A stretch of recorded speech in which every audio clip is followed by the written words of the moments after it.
Now I may request Dr. Inder M. Rastagi for his presentation. Thank you, sir. Okay, Good afternoon. Management of traumatic cataract tips and pulse. One good one.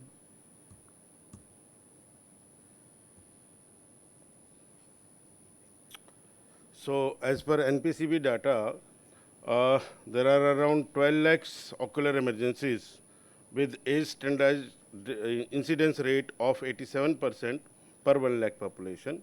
And ocular injury in India incidence is 21% to 75% cases among those less than 40 years of age.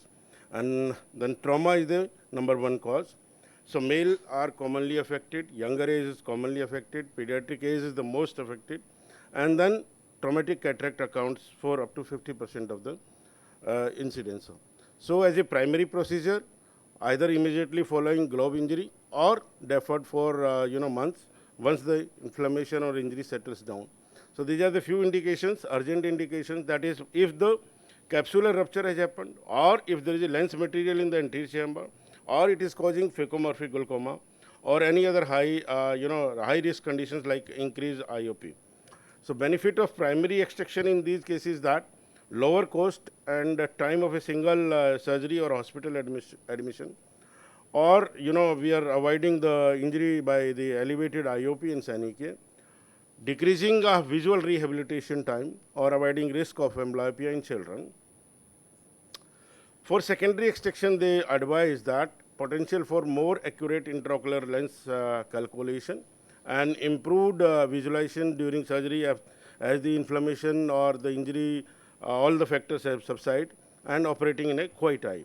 So integrity of the capsule is one of the important thing, and important parameter of the good visual outcome. If the capsule is intact, visual outcome would be good. So trypan blue can be used in such cases. If there is a high suspicion of capsule rupture, if the lens opacifies within hours, and if AC anterior capsule is intact, CCC can be done. If rupture is there, then we have to decide accordingly. So iris management in traumatic cases is another important factor. We have to deal with the SANICA and adhesions and saniculisis, and all those hooks and rings can be used. So iris management, if there is a small injury, that is covered by lid superiorly, or if D-shaped pupil or some injury is there, we have to decide accordingly, management of the iris.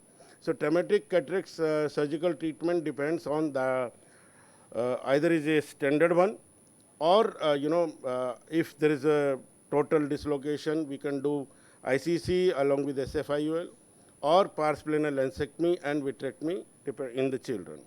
So cataract morphology, cataract with hard nucleus, use phacoemulsification. Soft nucleus, we can do bimanual irrigation.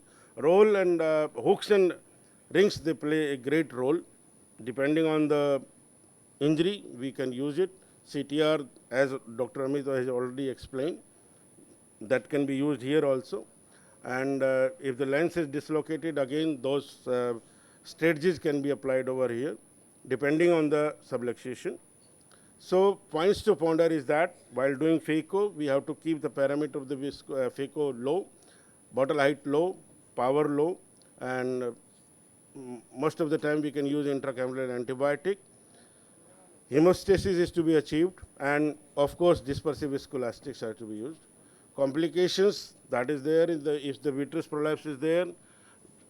One point that is to be taken care is that vitreous is not to be pulled out with a sponge. Proper vitrectomy has to be done. Hyphema, depending on the IOP control, we can deal with. IOL placement already explained that there is a intact capsule, we can put in the bag. If it is ruptured, then we can decide accordingly. So prognosis depends on the initial presentation and of course the rupture or the structure intact or the infection which is there. So we have to decide accordingly. So it will be very brief video. This is a traumatic cataract, 12-year-old child with SANICA formation. I did it after 3 months of the injury settlement.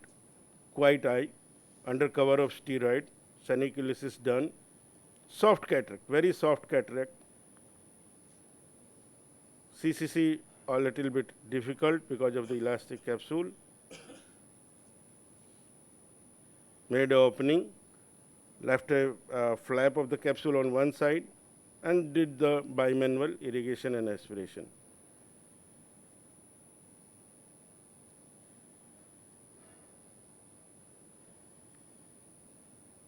Thickened anterior capsule was cut again with microseizures to give the shape to the, of course, somewhat round capsular axis, and implanted hydrophobic lens in this child. And post-operatively, he was having 6/9 vision. Thank you.